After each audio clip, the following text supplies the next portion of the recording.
Hello and welcome to Capital Ideas TV. I'm Mark Bunting. The cannabis industry may be in its infancy, but it doesn't take long for consumer tastes to evolve. And if there's one key takeaway so far, it's this. Dried bud is on the way out and processed cannabinoids are in. That's clearly spelled out in this chart from cannabis delivery company Ease. Purchases of dried flower have declined sharply in favor of products like vaporizers, tinctures, and edibles. It's a powerful trend that's shaking up the industry, and NextLeaf Solutions seems to be ahead of the pack. The company has pioneered a process for extracting, purifying, and distilling cannabinoids from dried flower on an industrial scale. It creates a finished product that's tasteless, odorless, and consistent in its potency. That uniformity and precision is crucial in making the cannabis-infused edibles, beverages, and topicals poised to take over the consumer market. Now, there are plenty of companies expanding into extracts production, but Nextleaf has beaten them all to the punch in the US. It's the first company ever to be issued a patent for cannabinoid extraction technology in that country. That gives it a significant head start in an American consumer market expected to be worth roughly $100 billion by 2029. Nextleaf CEO Paul Pedersen joined us to explain the big plans for his company's intellectual property and how he plans to corner the extracts market. Paul, there are multi-billion-dollar cannabis companies, multi-billion-dollar pharma companies as well, trying to get really key patents as they relate to cannabis and cannabis oils.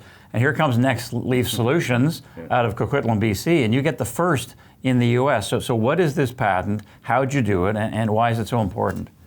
We were able to acquire existing market-validated technology that was developed in British Columbia. And when we started Nextleaf 2.5 years ago, we acquired the technology and filed a number of patents around it. And very excited to say we're the first public company with an issued patent around the extraction and purification of cannabinoids. We think that as this industry evolves from companies that just grow plants and sell dried flower into infused products, edibles, and oils, we think that our intellectual property portfolio is going to be very significant.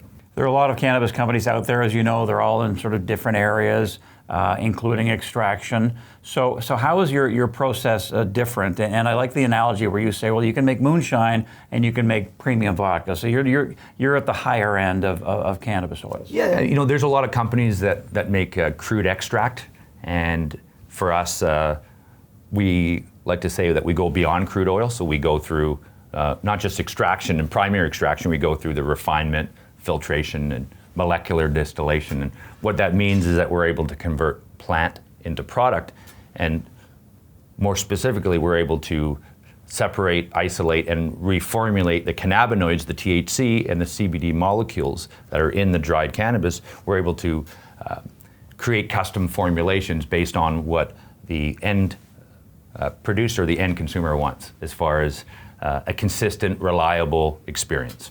And so taking that further down the road to legalization of edibles, for example, in Canada, expected in October.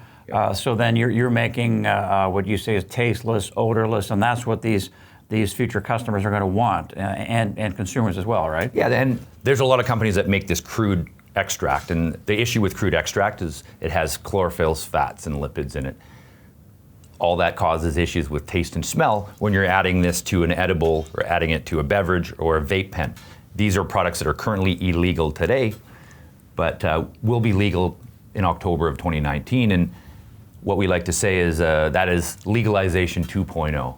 For us as a company, the last 2.5 years, Nextleaf has all been about developing intellectual property around going to that high purity, tasteless, odorless oil that now allows the edibles and the vape pens to be manufactured with a cannabinoid, a THC or a CBD molecule that doesn't have issues with standardization through the manufacturing process, standardization of dosing, doesn't have issues with taste and smell. So we really think that our patented technology is going to be a game changer when edibles are manufactured legally in this country at scale. Speaking of manufacturing, you've got a facility in Coquitlam, BC. You say it's built out, ready to go. Give us an update on that, and I know it's difficult with Health Canada, but what's the timeline in terms of getting your production license? The reality is we don't have any visibility, and companies that do are lying as far as when Health Canada is going to come out and license our facility. But what we do know is, as a business, we're continuing to develop intellectual property. We're planning on doubling our patent portfolio this year, and the expectation is getting our facility that is fully built out, getting that into production in time for October, which is when, again, the concentrates and edibles are legal. So for us, we really see ourselves as a company that is going to provide B2B processing solutions. So toll processing and selling oils and extracts to companies that want to manufacture edibles and vape pens and these products that they don't have the intellectual property, they don't have the processing capabilities. And we see ourselves as a company that can bridge the gap from soil to oil. The idea is we bring in biomass into our facility, lower grade cannabis that can't be sold as dried flower that a consumer would consume through smoking or vaporization, being able to pull the molecules out of that biomass. And what's great is that we don't care about how the cannabis looks or smells. So if there's issues that we've seen coast to coast, and as the industry goes to larger and larger scale greenhouses, there's tends to be an issue with quality. And now with outdoor cultivation legal, what we do know is that there's 130 tons in finished product in vaults across the industry. And we believe that that number will continue, and there'll continue to be an abundant supply of lower quality cannabis, dried cannabis, that is perfect for a company like Nextleaf that has a patented process and has a IP portfolio around pulling the chemistry, pulling the molecules out of that biomass, putting it through our refinement, our filtration, and our purification process, and then be able to be a turnkey solutions provider for companies that want to focus on developing their own brand. So initially, we have no intention of building our own brands. We want to do white label manufacturing and toll processing for the existing CPG companies that are in the space. So you're laying out your strategy here, and give us a more of a sense of commercialization. What does Nextleaf look like, say, a year down the road, and who would be your customers, and what's your focus? We always say, companies like the PepsiCos, PepsiCo doesn't own sugarcane farmers. They purchase molecules that can be added to a formulation and manufactured in any country around the world, and it's the same formulation. So that is our focus. So we have some downstream clients that once licensed will be able to service, so beverage companies and companies that are focused on developing products. And what's great about Nextleaf's patented technology is it creates the tasteless, odorless oil that's then the backbone of manufacturing all these products. Investors love to find out growth projections and numbers, so I know it's early days, but give us some of the internal projections here from Nextleaf in terms of volume and sales and profitability. We really believe that with our model, production capacity of 100,000 kilos a year of biomass processing, we can manufacture 300,000 liters of cannabis oil, which is the legal form of extract that's currently for sale in Canada.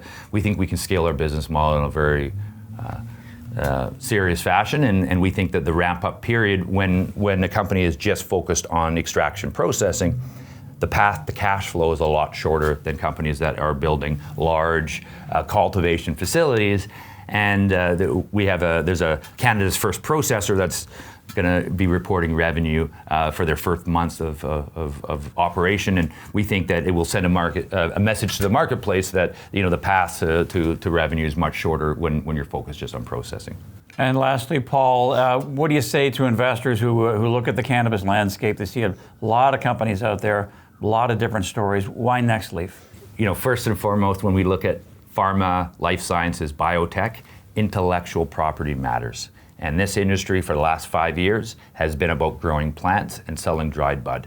And as this industry evolves into more derivative forms and pharmaceutical dosage and customization of finished product, intellectual property matters. Nextleaf being the only publicly traded company with an issued patent around extraction or purification of cannabinoids, the fact that we've been able to beat big pharma and big CPG to the first patent around producing that tasteless, odorless molecule, we think is very significant. As a company, we believe that the greatest way for us to create shareholder value is not grow plants, but for us to focus on what we do best, and that's the science and the technology that goes into transforming plants into finished products, oils and edibles.